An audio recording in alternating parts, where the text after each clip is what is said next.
നമസ്കാരം പ്രിയ ശ്രോതാക്കളെ. ഈ വർഷത്തെ മണ്ഡല പൂജ കഴിഞ്ഞ് മകരവിളക്ക് ഉത്സവത്തിനായി ശബരിമലയിൽ നട തുറക്കാനിരിക്കുന്ന ഒരവസരത്തിലാണ് നമ്മൾ ഇന്നത്തെ അതിഥിയെ പരിചയപ്പെടുന്നത്. മൂന്നാർ ഗവൺമെൻറ് കോളേജിലെ അസിസ്റ്റന്റ് പ്രൊഫസറും കഴിഞ്ഞ 4 വർഷമായി പ്രിൻസിപ്പലിൻ്റെ ചുമതല വഹിക്കുന്ന ഇദ്ദേഹം ഒരു ശാസ്താംപാട്ട് കലാകാരൻ കൂടിയാണ്. ഡോക്ടർ മനേഷ് എന്നെയാണ് ഇന്നത്തെ അതിഥി. ഇന്ന് അദ്ദേഹത്തിനോട് അദ്ദേഹത്തിൻ്റെ കലാജീവിതത്തെക്കുറിച്ചും ശാസ്താംപാട്ട് എന്ന കലയെക്കുറിച്ചും നമുക്ക് കൂടുതൽ വിവരങ്ങൾ ചോദിച്ചറിയാം. നമസ്കാരം സർ. ഈ ശാസ്താംപാട്ട് സാറ് എങ്ങനെയാണ് പഠിക്കുന്നത്? എത്ര നാളായിട്ട് പഠിക്കുന്നുണ്ട്? ആരിൽ നിന്നാണ് പഠിച്ചു തുടങ്ങിയത് എന്നൊക്കെ ഒന്ന് പറയാമോ? ഞാൻ യഥാർത്ഥത്തിൽ കഴിഞ്ഞ 18 വർഷക്കാലമായിട്ട് ശാസ്താംപാട്ട് പഠിക്കുന്നുണ്ട്. എന്നെ അക്ഷരം എഴുതിച്ച അമ്മാവനായിട്ടുള്ള ശ്രീ MP മാധവനാണ് എൻ്റെ ശാസ്താംപാട്ടിലെ ഗുരു. അമ്മാവൻ യഥാർത്ഥത്തിൽ നാടൻ കലകളുടെ ഒരു ആചാര്യനായിരുന്നു. അമ്മൻകുടം, കാവടിയാട്ടം, കോൽകളി, അതുപോലെ ശാസ്താംപാട്ട് ഇതെല്ലാം അമ്മാവൻ പഠിപ്പിച്ചിരുന്നു. അപ്പോൾ വളരെ ചെറിയ പ്രായം തൊട്ട് എനിക്ക് ഈ നാടൻ കലകളോട് താല്പര്യമുണ്ട്. എന്നാൽ പോലും എൻ്റെ ഹോസ്റ്റൽ ജീവിതത്തിനുമൊക്കെ ശേഷം 2005 മുതലാണ് ശാസ്താംപാട്ട് പഠിക്കാനായിട്ട് സാധിച്ചത്. ആ പഠിക്കുന്ന ഒരു കാലഘട്ടം മുതൽ തന്നെ അമ്മാവനോടൊത്ത് ശാസ്താംപാട്ടുകൾ അവതരിപ്പിക്കാനും പോയിരുന്നു. 2005 മുതൽ ശാസ്താംപാട്ടുകൾ പാടി അവതരിപ്പിക്കുന്നുണ്ടെങ്കിലും ഒരിക്കലും ശബരിമലയ്ക്ക് പോകാനായിട്ടുള്ളൊരു ഭാഗ്യം ആ സമയത്തുണ്ടായിരുന്നില്ല. എന്താണെങ്കിലും ശാസ്താംപാട്ടുകൾ പാടി തുടങ്ങി വർഷങ്ങൾക്ക് ശേഷമാണ് ശബരിമല അയ്യപ്പനെ നേരിൽ കാണാനായിട്ടുള്ളൊരു ഭാഗ്യം എനിക്ക് ഉണ്ടായിട്ടുള്ളത്. അപ്പോൾ ഇത്തരത്തിലുള്ള കലകളോടുള്ള ഒരു താല്പര്യം കൊണ്ടും അത് സംരക്ഷിക്കപ്പെടേണ്ടതിൻ്റെ ഒരു ആവശ്യം മനസ്സിലാക്കുന്നത് കൊണ്ടുമാണ് ഇത് പഠിക്കുകയും പരിശീലിക്കുകയും ഇത് അന്യം നിന്ന് പോകാതിരിക്കാനായിട്ട് ഞാൻ ശ്രമിച്ചു വരികയും ചെയ്യുന്നത്. ഈ ശാസ്താംപാട്ടിനെ കുറിച്ച് പൊതുവേ പറയുന്നത് ഉടുക്ക് പാട്ട് എന്നൊരു പേരും കൂടി ഉണ്ടല്ലോ ശാസ്താംപാട്ടിന്. അതിൻ്റെ ഒരു പ്രാധാന്യവും ഉടുക്കിൻ്റെ ഒരു പ്രാധാന്യവും അതിനെക്കുറിച്ചൊക്കെ ഒന്ന് പറയാമോ? ശാസ്താംപാട്ടിന് ഉടുക്ക് എന്ന വാദ്യോപകരണമാണ് ഉപയോഗിച്ച് വരുന്നത്. അതുകൊണ്ട് തന്നെ ഇതിന് ഉടുക്ക് പാട്ടുകളെന്നും പറയാറുണ്ട്. ഉടുക്ക് കൊട്ടിപ്പാടുന്നതുകൊണ്ട് തന്നെയാണ് ഇതിനെ ഉടുക്ക് പാട്ടുകളെന്ന് പറയുന്നത്. ശ്രീകൈലാസത്തിൽ പള്ളി കൊള്ളുന്ന ശ്രീ പരമേശ്വരൻ്റെ തൃശൂലത്തിൽ സ്ഥാനം പിടിച്ച ഉടുക്ക് പരിപാവനമായിട്ടുള്ളൊരു വാദ്യോപകരണമായിട്ടാണ് കണക്കാക്കി പോരുന്നത്. 18 വാദ്യങ്ങളിൽ മുഖ്യ സ്ഥാനവും നമ്മൾ ഉടുക്കിന് നൽകുന്നുണ്ട്. നൃത്തത്തിൻ്റെയും വാദ്യത്തിൻ്റെയും ആദ്യ ഗുരുവായിട്ട് കരുതുന്നത് പരമശിവനാണ്. അതുപോലെ തന്നെ ഉടുക്ക് അയ്യപ്പൻ പാട്ടിൽ ശ്രുതിയായിട്ടും മേളമായിട്ടും ഉപയോഗിക്കുന്ന ഒരേ ഒരു ഉപകരണമാണ് ഉടുക്ക് എന്ന് പറയുന്നത്. ഈ ഉടുക്ക് പാട്ടുകൾ അഥവാ ശാസ്താംപാട്ടുകൾ ശബരിമല ശാസ്താവിനെ സ്തുതിച്ചും ശാസ്താവിൻ്റെ ജീവിത കഥകളും ഇതിവൃത്തമാക്കിയിട്ടുള്ള പാട്ടുകളാണ്. ശാസ്താംപാട്ടുകൾ സംഘമായിട്ട് അവതരിപ്പിക്കുന്ന ഒരു കലയാണ് ശാസ്താംപാട്ടുകൾ. അതേപോലെ തന്നെ ശാസ്താംപാട്ടിൽ മുൻപാട്ട് പാടുന്ന ആൾ പാടിക്കൊടുക്കുന്നത് സംഘത്തിലെ മറ്റംഗങ്ങൾ ഏറ്റുപാടുകയാണ് ചെയ്യുന്നത്. ശാസ്താംപാട്ട് മറ്റ് കലകൾ പോലെ സാധാരണ തനിച്ച് പാടുന്ന ഒരു നമ്മൾ തനിച്ച് പാടാറില്ല ശാസ്താംപാട്ടുകൾ. അതുപോലെ തന്നെ ശാസ്താംപാട്ടുകൾ ശബരിമല തീർത്ഥാടനവുമായി ബന്ധപ്പെട്ടിട്ടുള്ള ഒരു അനുഷ്ഠാന കലയാണ്. 41 ദിവസത്തെ വ്രതമൊക്കെ എടുത്ത് ശബരിമല യാത്രയ്ക്ക് പോകുന്നവരാണ് വീടുകളിൽ ശാസ്താംപാട്ടുകൾ നടത്താറുള്ളത്. അതേപോലെ തന്നെ കാര്യമായ ചടങ്ങുകളൊന്നുമില്ലാതെ ശാസ്താംപാട്ടിൻ്റെ ഒരു ഭാഗം മാത്രം അവതരിപ്പിക്കുന്നതിനെ നമ്മുടെ നാട്ടിൽ വിളക്ക് വെച്ച് പാട്ട് എന്നും പറയാറുണ്ട്. ശാസ്താംപാട്ടിൻ്റെ എല്ലാ ഭാഗങ്ങളും അവതരിപ്പിക്കുന്ന ചടങ്ങിന് പാനകപൂജ എന്നാണ് പറയുക. അപ്പോൾ ധാരാളം വ്യത്യസ്തമാർന്നിട്ടുള്ള ആചാരാനുഷ്ഠാനങ്ങളാണ് ശബരിമലയുമായിട്ട് ബന്ധപ്പെട്ട് നമുക്ക് കാണാനായിട്ട് സാധിക്കുന്നത്. അത് കേരളത്തിൻ്റെ തന്നെ വിവിധ പ്രദേശങ്ങളിൽ വ്യത്യസ്തമായ രീതിയിലാണ് ഇതിനെ ആചരിച്ചു വരുന്നത്. ഒരു ജില്ലയിൽ തന്നെ ഇപ്പോൾ നമ്മൾ ഇടുക്കി ജില്ല എടുത്താൽ പോലും ആ ഇടുക്കി ജില്ലയുടെ തന്നെ വിവിധ പ്രദേശങ്ങളിൽ വിവിധങ്ങളായിട്ടുള്ള അനുഷ്ഠാനങ്ങളായിട്ട് ഇതുമായി ബന്ധപ്പെട്ട് കാണാനായിട്ട് സാധിക്കുക. അതുകൊണ്ട് തന്നെ ഞാൻ പറയുന്ന പല കാര്യങ്ങളും എൻ്റെ ഗുരുക്കന്മാരിൽ നിന്ന് ഞാൻ കേട്ടിട്ടുള്ളതും മനസ്സിലാക്കിയിട്ടുള്ളതും എൻ്റെ പ്രദേശത്തു നിന്നും ഞാൻ കണ്ടറിഞ്ഞിട്ടുള്ള കാര്യങ്ങളാണ്. അപ്പോൾ ഇതിൽ ഈ ഒരു അനുഷ്ഠാനം തന്നെ ഉടുക്ക് കൊട്ട് പാട്ടുകൾ അല്ലെങ്കിൽ ശാസ്താംപാട്ടുകൾ എന്ന് പറയുന്നത് ഓരോ പ്രദേശത്തും ഓരോ തരത്തിലും ഓരോ തലത്തിലുമായിരിക്കും അവതരിപ്പിക്കപ്പെടുക. അതുപോലെ ശബരിമല തീർത്ഥാടനത്തിന് പോകുന്ന ഭക്തർ പോകുന്നതിൻ്റെ തലേന്ന് വൈകിട്ട് വീട്ടിൽ വാഴപ്പിണ്ടിയും വാഴപ്പോളയും കുരുത്തോലകളും ഒക്കെ ഉപയോഗിച്ചുകൊണ്ട് ശബരിമല ക്ഷേത്രത്തിൻ്റെ ശ്രീകോവിലിന് സമാനമായിട്ടുള്ള ഒരു ശ്രീകോവിൽ വീടിൻ്റെ മുറ്റത്ത് നിർമ്മിക്കുകയും അത് അലങ്കരിക്കുകയും ചെയ്യുന്നു. അതുപോലെ അതിനുശേഷം ശബരിമല ശാസ്താവിൻ്റെ ചിത്രം ശ്രീകോവിലിനുള്ളിൽ പ്രതിഷ്ഠിക്കുകയും ചടങ്ങുകൾ ആരംഭിക്കുകയും ചെയ്യും. ഈ ശ്രീകോവിലിന് മുന്നിലിരുന്നാണ് യഥാർത്ഥത്തിൽ ശാസ്താംപാട്ടുകൾ പാടുന്നത്. ഈ പാട്ടുകൾ പലതും അജ്ഞാത കർത്തൃകങ്ങളാണ്. ആരാണ് അതിൻ്റെ രചയിതാക്കൾ എന്നറിയില്ല എന്നാണ് ഞാൻ മനസ്സിലാക്കുന്നത്. ഈ പാട്ടുകളെക്കുറിച്ച് ഒന്ന് വിശദമായി തന്നെ പറയാമോ? എന്തൊക്കെ തരം പാട്ടുകളാണ് ഇതിൽ പാടുന്നത്? അതിനെക്കുറിച്ച് പറ്റുമെങ്കിൽ രണ്ടുപേരി പാടിക്കൊണ്ട്, താങ്കളൊരു നല്ല പാട്ടുകാരനും കൂടിയാണല്ലോ, അപ്പോൾ പാടിക്കൊണ്ട് തന്നെ ആ പാട്ടുകളെ ഒന്ന് വിവരിച്ചാൽ ശ്രോതാക്കൾക്ക് കൂടുതൽ ഇഷ്ടമാവും. ഈ പാട്ടുകളെല്ലാം ഈ ഒരു കാലഘട്ടത്തെ അതിജീവിക്കുന്നത് വാമൊഴിയിലൂടെയാണ്. അതുപോലെ തന്നെ ഇപ്പോൾ പ്രചാരത്തിലുള്ള പാട്ടുകളുടെ ഭാഷാരീതി പരിശോധിച്ചാൽ അത്ര കാലപ്പഴക്കം ഉണ്ടാവാൻ വഴിയില്ല എന്ന് നമുക്ക് കരുതാവുന്നതാണ്. കുറേ ഒക്കെ ഗാനങ്ങളെങ്കിലും സമാഹരിക്കുകയും പ്രസിദ്ധപ്പെടുത്തുകയും ചെയ്തിട്ടുണ്ടെങ്കിലും സമഗ്രമായിട്ടുള്ളൊരു വിവരണം ശാസ്താംപാട്ടുകളെക്കുറിച്ച് കണ്ടെത്താൻ എന്നെ സംബന്ധിച്ച് കഴിഞ്ഞിട്ടില്ല. ഇതിൻ്റെ അകത്ത് തന്നെ ഈ ഉടുക്കുകൊട്ട് പാട്ടുകളിൽ തന്നെ പ്രധാനമായിട്ടും 3 തരത്തിലുള്ള കഥകളാണ് ഉടുക്കിന് വേണ്ടിയിട്ട് പാടി വരുന്നത്. ഒന്ന് ശൂർപ്പകൻ കവി എന്ന ഭസ്മാസുര കഥയും, അതുപോലെ പാലാഴി മദനം കഥയും, മഹിഷി മർദ്ദനം കഥയുമൊക്കെയാണ് ഉടുക്കുപാട്ടിനായിട്ട് ഉപയോഗിക്കുന്നത്. അതിൽ എൻ്റെ ഗുരുവിൽ നിന്ന് ഞാൻ പഠിച്ചിട്ടുള്ള, അല്ലെങ്കിൽ ഞങ്ങൾ പിന്തുടർന്ന് വരുന്നത് ശൂർപ്പകൻ കവി എന്നുള്ള ഒരു കഥയാണ്.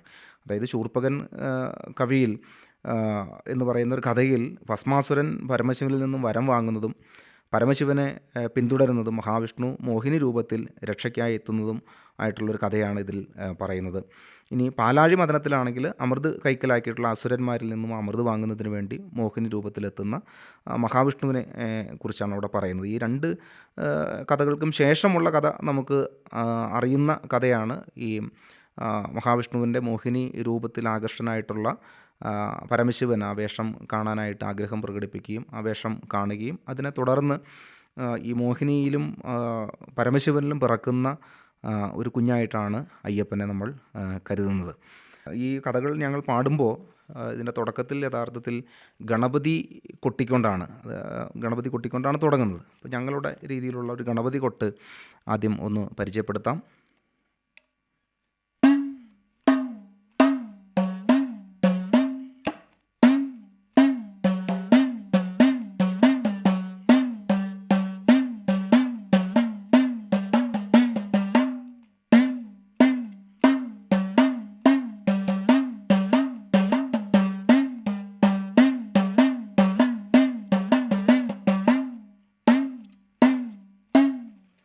ഇപ്പോൾ ഗണപതി കൊട്ടിക്കഴിഞ്ഞാൽ ആദ്യത്തെ പാട്ട് ഗുരുവന്ദനമാണ്. നമ്മളെ പഠിപ്പിച്ചിട്ടുള്ള ഗുരുവിനെ, നമ്മളിത് അഭ്യസിപ്പിച്ചിട്ടുള്ള ഗുരുവിനെ സ്തുതിച്ചുകൊണ്ടുള്ള, ഗുരുവിനെ വന്ദിച്ചുകൊണ്ടുള്ള ഒരു പാട്ടാണ് ആദ്യം നമ്മൾ തുടങ്ങുന്നത്.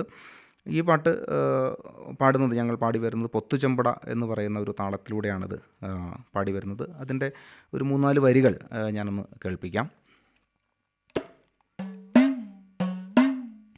ഹരിശ്രീ എന്നരുൾ ചെയ്ത ഗുരുവിനെ വരശ്രീ വരുവാനായി വണങ്ങുന്നേ. ഹരിശ്രീ എന്നരുൾ ചെയ്ത ഗുരുവിനെ വരശ്രീ വരുവാനായി വണങ്ങുന്നേ. വിരവിൽ ഗുരുനാഥൻ അരുകിൽ വന്നെൻ്റെ ശിരസിൽ കരം വെച്ചു വരം തരും. വിരവിൽ ഗുരുനാഥൻ അരുകിൽ വന്നെൻ്റെ ശിരസിൽ കരം വെച്ചു വരം തരും. കുംഭത്തുമ്പിയും കൊമ്പും വളർച്ചെവി തമ്പുരാനെ ഞാൻ വണങ്ങുന്നേ. കുംഭത്തുമ്പിയും കൊമ്പും വളർച്ചെവി തമ്പുരാനെ ഞാൻ വണങ്ങുന്നേ. ആടും ചെവികളാൽ തുമ്പിക്കാരം പൊക്കി അടിയനനുഗ്രഹം നൽകണേ. ആടും ചെവികളാൽ തുമ്പിക്കാരം പൊക്കി അടിയനനുഗ്രഹം നൽകണേ. സരസ്വതി നാവിൽ വിളയാടിയിടണം കവിത പലതരമുരയ്ക്കുവാൻ. സരസ്വതി നാവിൽ വിളയാടിയിടണം കവിത പലതരമുരയ്ക്കുവാൻ. അപ്പോൾ ഇങ്ങനെ ഏറ്റവും ആദ്യത്തെ പാട്ട് തുടങ്ങുന്നത് ഗുരുവിനെ വന്ദിച്ചുകൊണ്ടുള്ള ഒരു പാട്ടാണ്. ഗുരുവന്ദനമാണ് തുടങ്ങുന്നത്. പിന്നീട് ഗുരുവിനെ വന്ദിച്ചാൽ അതിന് ശേഷം ശാസ്ത്രം പാട്ട് പാടാനിരിക്കുന്ന എല്ലാ ഗായകരും ഗണപതിയെ സ്തുതിച്ചുകൊണ്ടുള്ള പാട്ട് പാടും. ഈ ഗണപതിയെ സ്തുതിച്ചുകൊണ്ടുള്ള ഒരു പാട്ട് ഞാനൊന്ന് പരിചയപ്പെടുത്താം. ഈ പാട്ട് രൂപൻ ചെമ്പട താളത്തിലാണ് പാടുന്നത്. ഈ പാട്ടിന് തന്നെ ആദ്യത്തെ ഈ ഒരു താളം മാറുന്നത് നിങ്ങൾക്ക് ശ്രദ്ധിച്ചാൽ മനസ്സിലാവും. ആദ്യത്തെ താളത്തിൻ്റെ പെരുക്കം 2 വരി കഴിയുമ്പോൾ അടുത്ത വരികളിലുണ്ടാകും. അതിൻ്റെ അടുത്ത പെരുക്കം 3-ാമത്തെ വരികൾ പാടുന്ന സമയത്ത് നമുക്ക് കാണാനായിട്ട് കഴിയും. രൂപൻ ചെമ്പട എന്ന് പറയുന്ന ഒരു താളത്തിൽ ചിട്ടപ്പെടുത്തിയിരിക്കുന്ന ഒരു ഗണപതിയുടെ ഗാനം നമുക്കൊന്ന് കേൾക്കാം. ഗണപതിയെ സ്തുതിച്ചുകൊണ്ടുള്ളൊരു പാട്ട് കേൾക്കാം.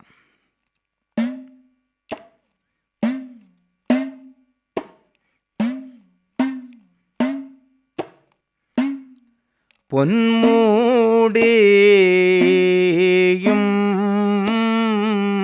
പിരിജേടാതഴകേ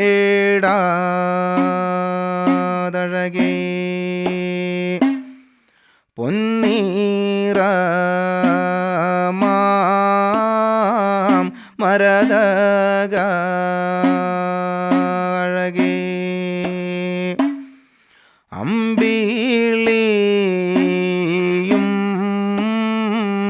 കുംഭീരു കാതേ തുമ്പിക്കാരം കുടവായ അഴകേ കുംഭിമുഖൻ ഗണപതി വിരുദന് കുംഭവുമുണ്ടൊരു കാരമതിലേ കുംഭിമുഖൻ ഗണപതി വിരുദന് കുംഭവുമുണ്ടൊരു കാരമതിലേ അഖിലാത്മജൻ നന്ദനനിവം ഇളകൊള്ളുക മണിപീഠത്തിൽ അഖിലാത്മജൻ നന്ദനനിവം ഇളകൊള്ളുക മണിപീഠത്തിൽ.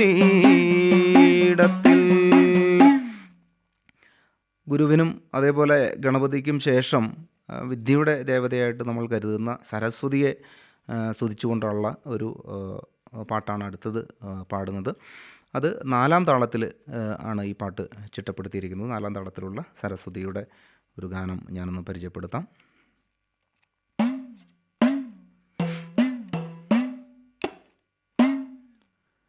സരസ്വതി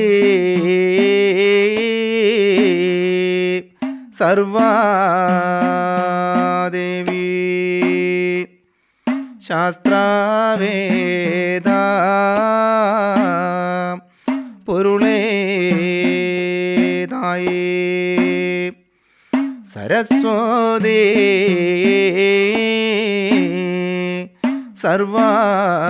സർവാദേവി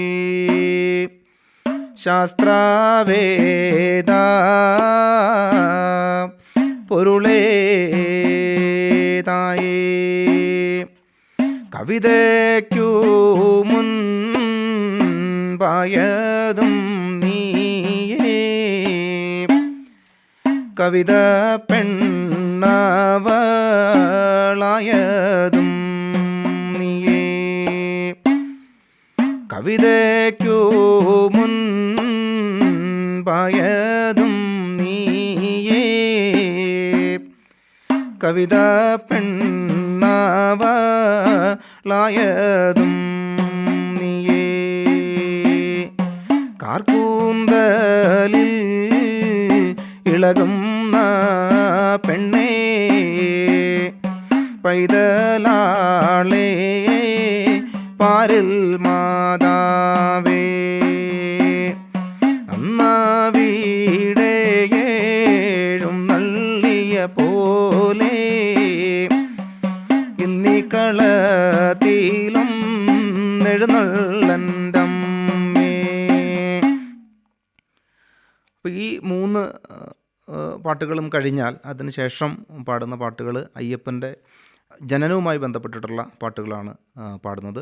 ഞാൻ പറഞ്ഞ പോലെ ഞങ്ങളുടെ ഒരു ഭാഗം പിന്തുടരുന്നത് ശൂർപ്പകൻ കവി എന്ന് പറയുന്ന ശാഖയാണ് ഞങ്ങൾ പിന്തുടരുന്നത്. ആ ഒരു കഥയെ ഇതിവൃത്തമായിക്കൊണ്ടാണ് ഞങ്ങളുടെ ഒരു രീതി. അപ്പോൾ അവിടെ ശൂർപ്പകൻ വരം വാങ്ങുന്നതും വരം വാങ്ങി അതേ വരം തന്നെ പരമശിവനിൽ പരീക്ഷിക്കാൻ ശ്രമിക്കുന്നതും പരമശിവൻ്റെ ഒരു വിഷമാവസ്ഥയിൽ മോഹിനി രൂപത്തിൽ വന്നുകൊണ്ട് വിഷ്ണു അദ്ദേഹത്തെ രക്ഷിക്കുന്നതുമാണ് ഇതിൻ്റെ ഒരു കഥ. അപ്പോൾ ഈ ഒരു കഥ തുടങ്ങുന്നത് യഥാർത്ഥത്തിൽ ആദ്യത്തെ ഗാനം തുടങ്ങുന്നത് ദേവാസുര യുദ്ധമതെങ്കിൽ എന്ന് പറഞ്ഞ് തുടങ്ങുന്ന ഒരു ഗാനമാണത്. അതിൻ്റെ ഏതാനും വരികൾ നമുക്കൊന്ന് പരിചയപ്പെടാം.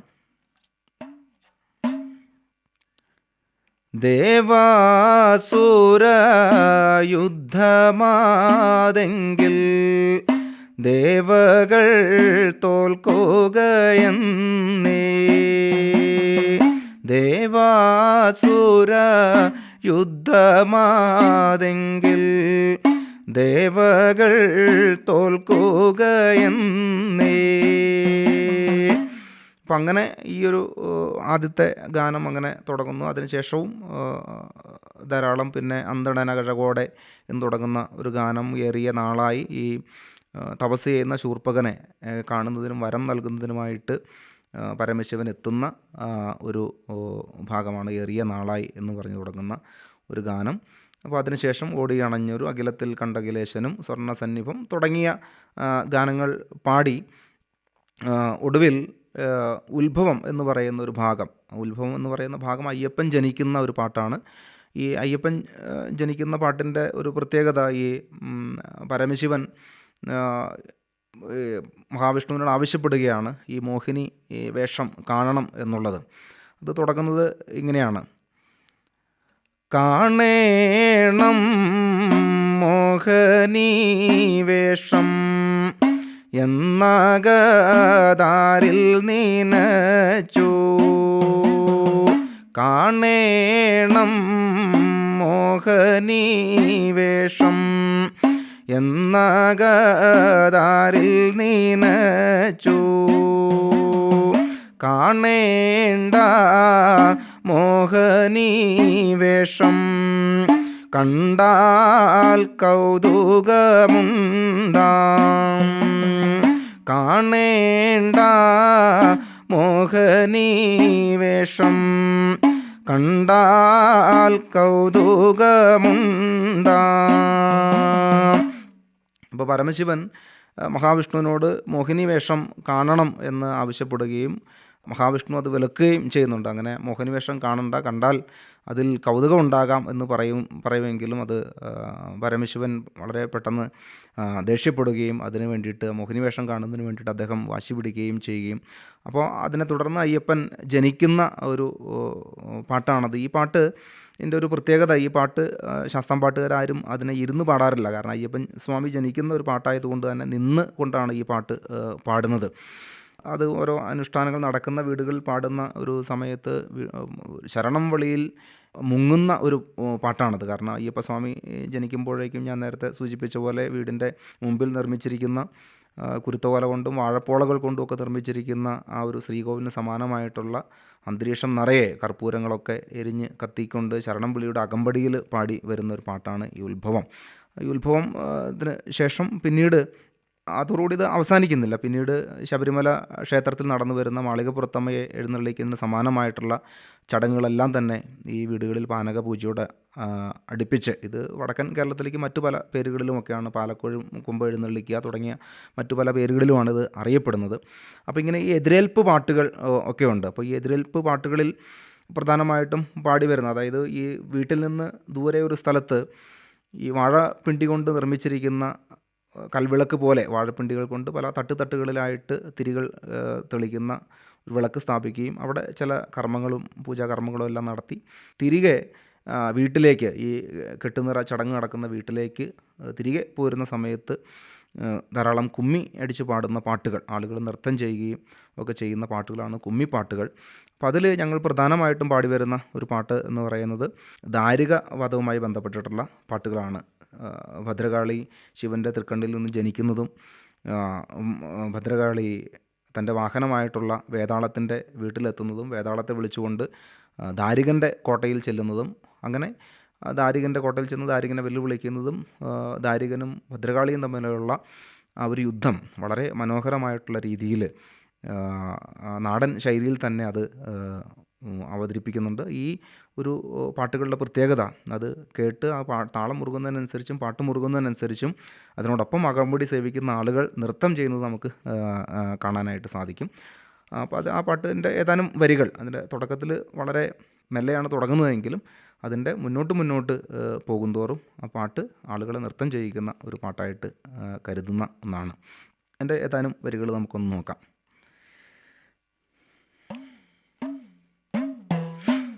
കൈലാസനാഥൻ തിരുനൃത്തമാടവേ, കൈലാസനാഥൻ തിരുനൃത്തമാടുന്നു, മംഗലലക്ഷ്മിമാർ താളം പീഡിക്കുന്നു,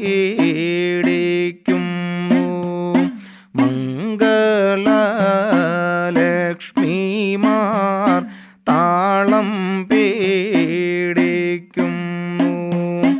അത് മുന്നോട്ട് ചെല്ലും തോറും ഈ ദാരികനെയൊക്കെ വിളിക്കുന്ന അതിൻ്റെ ശൈലി ഒരു രസമുള്ള ഒരു ശൈലിയാണ്.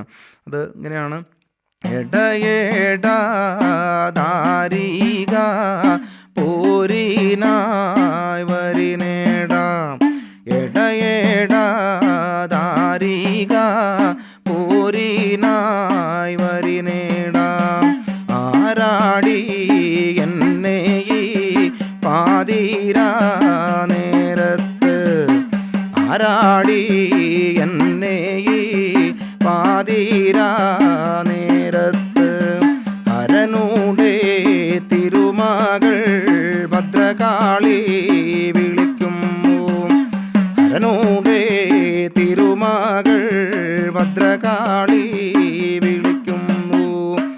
അങ്ങനെ ദാരികനും ഭദ്രകാളിയും തമ്മിലുള്ള യുദ്ധത്തിൻ്റെയും ഒടുവിൽ ഭദ്രകാളി ദാരികൻ്റെ തലയെടുക്കുന്ന ഒരു ഭാഗമാണ് ഈ കൈലാസനാഥൻ പാട്ടിലൂടെ പാടുന്നത്. ആ പാട്ടിന് ശേഷം വീണ്ടും ധാരാളം കുമ്മിയാടി പാട്ടുകൾ പാടാറുണ്ട്. ഇപ്പോൾ മുരുകനെ സ്തുതിച്ചുകൊണ്ടുള്ള പാട്ടുകളൊക്കെ നമുക്ക് സുപരിചിതമായിട്ടുള്ള ചില പാട്ടുകളുണ്ട്. കൊണ്ടുവാ തങ്കമയിലേ മുരുകനെ കൊണ്ടുവാ തങ്കമയിലേ, കൊണ്ടുവാ തങ്കമയിലേ മുരുകനെ കൊണ്ടുവാ തങ്കമയിലേ, ആനന്ദമൂർത്തിദേവൻ തവകളമേറിയാടുന്ന നേരം ഊനമന്യവനെ ഇവിടുന്ന് കൊണ്ടുവാ തങ്കമയിലേ. അത് നമുക്ക് പരിചയമുള്ള ഒരു പാട്ടാണ്. അപ്പോൾ അതേപോലെ ഈ എതിരേൽപ്പെല്ലാം കഴിഞ്ഞ് തിരികെ കെട്ടുനിറ നടക്കുന്ന ഈ അനുഷ്ഠാനങ്ങൾ നടക്കുന്ന വീട്ടിൽ തിരികെ എത്തിയതിന് ശേഷം പിന്നീട് നടക്കുന്ന ആഴിപൂജ എന്ന് പറയുന്ന ഒരു ചടങ്ങ് നടക്കാറുണ്ട്. ആഴിപൂജ എന്ന് പറയുന്നത് ഈ ശ്രീകോവിലിന് ഒരല്പം മുൻപിലായിട്ട് വിറകുകൾ കൊണ്ട് ആഴി പൂട്ടുന്ന ഒരു ചടങ്ങാണ്. ഈ ആഴി പൂട്ടിയിട്ട് എൻ്റെ പെരിയ സ്വാമി വന്നുകൊണ്ട് ഈ ആഴി പൂജിക്കുകയും ആഴി പൂജിച്ചതിന് ശേഷം അയ്യപ്പന്മാർ അതിൻ്റെ ചുറ്റും കൈകൊട്ടി പാടുകയും അതിനോടൊപ്പം ഉടുക്കിൻ്റെ അകമ്പടിയോടുകൂടി ഈ ആഴിയിലൂടെ സ്വാമിമാർ, അങ്ങനെ ശബരിമലയ്ക്ക് പോകാൻ മാലയിട്ടിട്ടുള്ള സ്വാമിമാർ എല്ലാം കൂടി ഈ ആഴിയിൽ ഈ അയ്യപ്പ സ്തുതിയുടെ അയ്യപ്പ പാട്ടിൻ്റെ ശാസ്താം പാട്ടിൻ്റെ അകമ്പടിയോടുകൂടി ഈ ആഴിയിൽ നൃത്തം വെക്കുന്നതും ആഴിയിലൂടെ നടക്കുന്നതും നമുക്ക് കാണാനായിട്ട് സാധിക്കും. അപ്പോൾ ആഴിയിൽ നൃത്തം വെക്കുന്ന തരത്തിലുള്ള ഒരു പാട്ട് ഒന്ന് പരിചയപ്പെടുത്താം. അയ്യപ്പ തിന്തകത്തോം ഹരിഹര നന്ദന തിന്തകത്തോം, അയ്യപ്പ തിന്തകത്തോം ഹരിഹര നന്ദന തിന്തകത്തോം, അയ്യപ്പ തിന്തകത്തോം ഹരിഹര നന്ദന തിന്തകത്തോം, അയ്യപ്പ തിന്തകത്തോം ഹരിഹര നന്ദന തിന്തകത്തോം. ഗർഭവും പൂർത്തിയായി ശിവ ശിവ ശംഭോ കൃപാംബുരാശേ, ഗർഭവും പൂർത്തിയായി ശിവ ശിവ ശംഭോ കൃപാംബുരാശേ, അയ്യപ്പ തിന്തകത്തോം ഹരിഹര നന്ദന തിന്തകത്തോം, അയ്യപ്പ തിന്തകത്തോം ഹരിഹര നന്ദന തിന്തകത്തോം. എങ്ങനെ എന്നു ഞാനും പ്രസവിക്കും ഗംഗാധര ഗിരീശ, എങ്ങനെ എന്നു ഞാനും പ്രസവിക്കും ഗംഗാധര ഗിരീശ, അയ്യപ്പ തിന്തകത്തോം ഹരിഹര നന്ദന തിന്തകത്തോം, അയ്യപ്പ തിന്തകത്തോം ഹരിഹര നന്ദന തിന്തകത്തോം. കൈകാൽ കുഴഞ്ഞിടുന്നു എനിക്കെൻ്റെ മെയ്യാകെ നൊന്തിടുന്നു, കൈകാൽ കുഴഞ്ഞിടുന്നു എനിക്കെൻ്റെ മെയ്യാകെ നൊന്തിടുന്നു. അയ്യപ്പ തിന്തകത്തോം ഹരിഹര നന്ദന തിന്തകത്തോം, അയ്യപ്പ തിന്തകത്തോം ഹരിഹര നന്ദന തിന്തകത്തോം. അപ്പോൾ ഇങ്ങനെ ആഴി പൂജയും അതിനെ തുടർന്ന് അയ്യപ്പന്മാരുടെ ഈ ആഴിയിലുള്ള നടത്തവും നൃത്തങ്ങളും എല്ലാം കഴിഞ്ഞാൽ സാധാരണ കെട്ടുനിറ ചടങ്ങുകൾ ആരംഭിക്കുകയായി. അതേപോലെ ഈ ചടങ്ങുകൾ നടക്കുന്ന സമയത്തും അയ്യപ്പനുമായിട്ട് ബന്ധപ്പെട്ടിട്ടുള്ള ധാരാളം പാട്ടുകളും അതുപോലെ തന്നെ അദ്ദേഹത്തിൻ്റെ സ്തുതിച്ചുകൊണ്ടുള്ള ധാരാളം പാട്ടുകൾ ഇതുമായി ബന്ധപ്പെട്ട് പാടാറുണ്ട്. അപ്പോൾ അത്തരത്തിലുള്ള പാട്ടുകളെ പൊതുവായിട്ട് നമ്മൾ പറയുന്നത് പുറംകവി എന്നുള്ളതാണ്. അപ്പോൾ അതിനകത്ത് അയ്യപ്പൻ പുലിപ്പാൽ തേടി പോകുന്നതും അതേപോലെ തന്നെ അയ്യപ്പനെ പമ്പ തീരത്തു നിന്നും പന്തള രാജാവ് കണ്ടെടുക്കുന്നതും അതേപോലെ തന്നെ ശബരിമലയിൽ അദ്ദേഹത്തിന് ശ്രീകോവിൽ പണിയുന്നു, അമ്പലം പണിയുന്നതും തുടങ്ങിയ ധാരാളം പാട്ടുകൾ ഇതിനൊക്കെ ഉപരിയായിട്ടുണ്ട്. പ്രധാനമായിട്ടും നമ്മൾ നേരത്തെ സൂചിപ്പിച്ച പോലെ ഗുരുവന്ദനവും ഗണപതിയും സരസ്വതിയും കഴിഞ്ഞാൽ പാടുന്ന ഈ കഥയിലെ പാട്ടുകളും ആ പാട്ടുകൾക്ക് ശേഷം എതിരേൽപ്പുമായി ബന്ധപ്പെട്ടുള്ള പാട്ടുകൾ, പിന്നീട് ആഴിപൂജയുമായി ബന്ധപ്പെട്ടുള്ള പാട്ടുകൾ, ഇതിനൊക്കെ പുറമെ പാടുന്ന ചില പാട്ടുകളാണ് പുറംകവി എന്ന് പറയുന്നത്. അത് പലതരത്തിലുള്ള സ്തുതി പാട്ടുകളൊക്കെ നമ്മൾ അതുമായി ബന്ധപ്പെട്ടിട്ട് നമ്മൾ പാടാറുണ്ട്.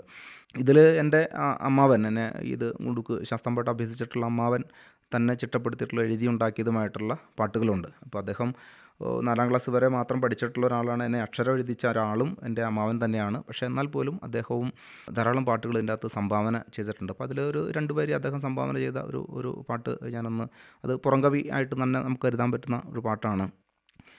പൂർവഭാഗത്തെ രക്ഷ ചെയ്യണേ ദൈവമേ ഹരിഹരാത്മജാ, പൂർവഭാഗത്തെ രക്ഷ ചെയ്യണേ ദൈവമേ ഹരിഹരാത്മജാ, ദക്ഷിണേ രക്ഷ ചെയ്യണേ ഭവാൻ ദക്ഷിണാമൂർത്തി ശങ്കരൻ, ദക്ഷിണേ രക്ഷ ചെയ്യണേ ഭവാൻ ദക്ഷിണാമൂർത്തി ശങ്കരൻ. ഇങ്ങനെ പുറംകവി പാട്ടുകളെല്ലാം പാടി അതേപോലെ തന്നെ കെട്ടുനിറ നടക്കുന്ന ഒരു സമയത്ത് ധാരാളം പാട്ടുകൾ ഇങ്ങനെ പാടി കൊടുക്കാറുണ്ട്. അതേപോലെ ഏറ്റവും അവസാനം നമ്മൾ ഈ ശാസ്ത്രം പാട്ടുകൾ പാടുന്ന ആളുകൾ പാടുന്ന ഒരു പാട്ടാണ് ഈ കാണിപ്പാട്ടുകൾ എന്ന് പറയും. കാണിപ്പാട്ടുകളുടെ ഒരു പ്രത്യേകത എന്ന് പറയുന്നത് അവിടെ കാണി പൊലിക്കുക എന്നുള്ളതാണ്. അതായത് ഈ ചടങ്ങ് വീക്ഷിക്കാനായിട്ട് എത്തിയിട്ടുള്ള, ഇതിൻ്റെ അകത്ത് പങ്കെടുക്കാൻ എത്തിയിട്ടുള്ള ആളുകൾക്ക് മുമ്പിലായിട്ട് ഏതെങ്കിലും ഒരു പാത്രമോ എന്തെങ്കിലും വെച്ചുകൊണ്ട് നമ്മൾ പാടുന്ന ഒരു പാട്ടാണ്. അപ്പോൾ അതിൽ ആളുകൾ അവർ കൊണ്ടുവന്നിട്ടുള്ള നേർച്ച പൈസ പോലെയുള്ള പൈസകൾ അതിനകത്ത് നിക്ഷേപിക്കാറുണ്ട്. അത് ഈ പാട്ടുകാർക്ക് അവകാശപ്പെട്ട ഒന്നാണത്. അപ്പോൾ അതിൻ്റെ ഒരു 2 വരി ഇങ്ങനെയാണ്. കണ്ടേനയ്യൻ്റെ പൊൻശരം കുത്തി കാണിപ്പാട്ടുകൾ പാടുന്നു ഞങ്ങൾ, കണ്ടേനയ്യൻ്റെ പൊൻശരം കുത്തി കാണിപ്പാട്ടുകൾ പാടുന്നു ഞങ്ങൾ, കണ്ടേനയ്യ തമ്പൂരാനേ കാണിപ്പാട്ടേനു വരമാരുളേണമേ, കണ്ടേനയ്യ തമ്പൂരാനേ കാണിപ്പാട്ടേനു വരമാരുളേണമേ, കണ്ടേനയ്യനു കാണി പോലിച്ച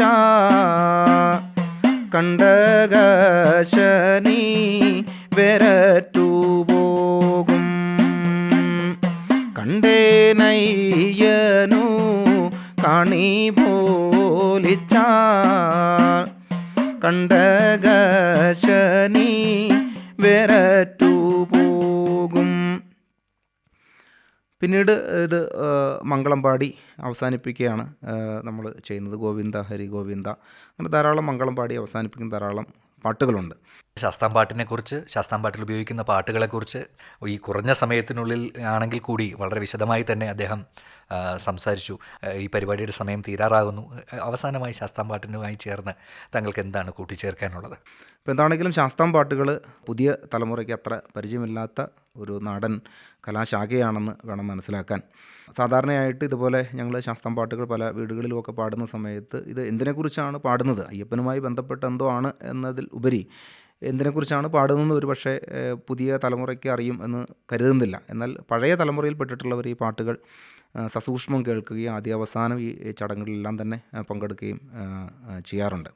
ഇന്ന് നമ്മൾ ആസ്വദിക്കുന്ന ഓരോ കലകളും നമ്മുടെ പൂർവികരിൽ നിന്നും കൈമാറി വന്നിട്ടുള്ളതാണ്. ഓരോ കാലഘട്ടത്തിലും അതിൻ്റെ തനിമയും അതുപോലെ തന്നെ അതിൻ്റെ പഴമയും ഒക്കെ നഷ്ടപ്പെട്ടിട്ടുണ്ടാവാം.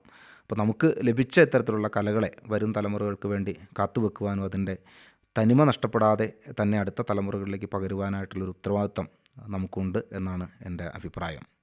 അന്യം നിന്നുകൊണ്ടിരിക്കുന്ന പല നാടൻ കലകളെയും പോലെ ഒന്നാണ് ശാസ്താംപാട്ട്. ആ ശാസ്താംപാട്ടിനെക്കുറിച്ച് ഇത്രയും നേരം വളരെ വിശദമായി ഞങ്ങളോട്